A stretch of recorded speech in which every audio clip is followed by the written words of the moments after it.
Where does the name for Mwnt come from? So today I'm in Ceredigion and I'm exploring the Wales coast path between Aberaeron and Aberteifi or Cardigan. And this area behind me and this hill share the name Mwnt. Let's get into the name.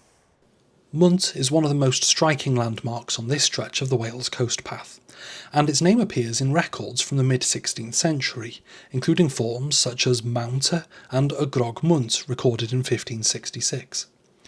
The name is taken from the hill itself, Foel y Mwnt or Moel y Mwnt, which dominates the coastline.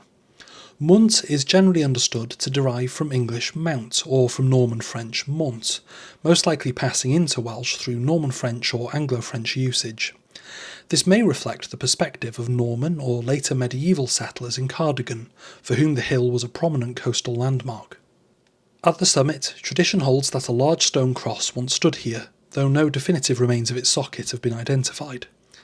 The hill has also been suggested as the site of an Iron Age fort, although this also remains unconfirmed. Mwnt is also associated with a well-known medieval tradition that Flemish invaders were driven from the area in the 12th century. According to local stories, this event took place on the beach below and was commemorated for centuries afterwards, though the historical details remain uncertain. Bones are found on the coast and on nearby farmland, and a nearby stream, Nant y Flemon, the stream of the Flemings, preserves the memory of these Flemings in its name.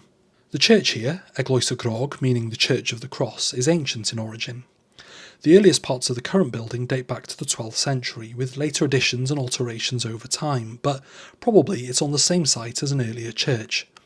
There's also speculation that the site may lie close to, or even on top of, an earlier prehistoric burial mound.